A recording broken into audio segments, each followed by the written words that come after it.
అంటే మీకు ఒక ఉదాహరణ చెప్తాను. ఒక తండ్రి గజ దొంగ, అతనికి నలుగురు కుమారులు అయితే ఆ తండ్రి చనిపోయే సమయంలో ఒక మాట చెప్తాడు, మనది దొంగల వంశం, మనం దొంగతనం చేయడమే మన వృత్తి, కాబట్టి మీరు ఎక్కడైనా సరే పురాణాలు చెప్తుంటే వినకండి. ఆ సమయంలో చెవులలో దూది పెట్టుకొని వెళ్ళండి. ఆ ప్రాంతాలకు మీరు వెళ్లే సమయంలో వాళ్ళు మన వృత్తికి వ్యతిరేకమైన విషయాలు చెప్తారు పురాణాలలో, కాబట్టి మీరు పురాణాలు వినకండి అని చెప్తారు. ఆయన చనిపోతారు. వీళ్ళు దొంగతనం చేస్తూనే ఉంటారు. ఒక పెద్ద ధనవంతుడి ఇంటికి దొంగతనానికి వెళ్తారు.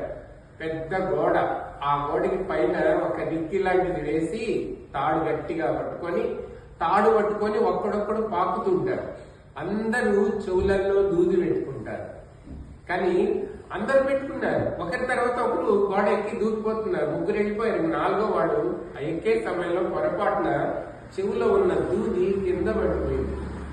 ఆ పక్కనే గుడిలో పంతులు గారు పురాణం చెప్తున్నారు.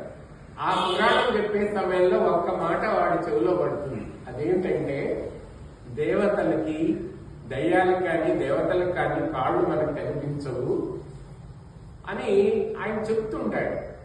ఎక్కడైనా ప్రత్యక్షమైతే దేవుడికి కాళ్ళు కనపడవు, దయ్యాలకి కాళ్ళు కనపడవు అని చెప్తాడు. ఆ మాట వింటాడు.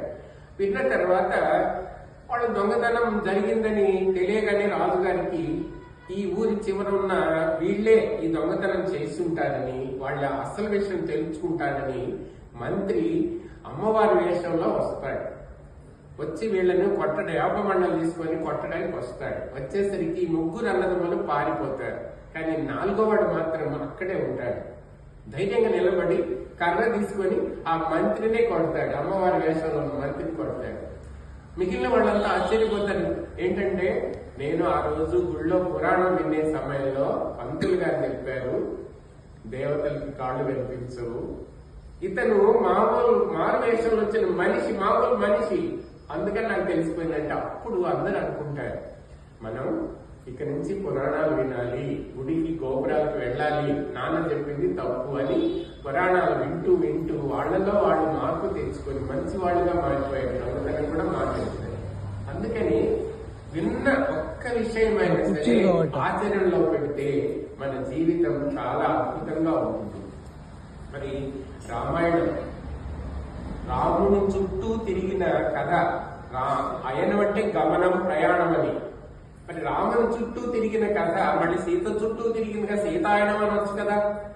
అలా అనలేదు.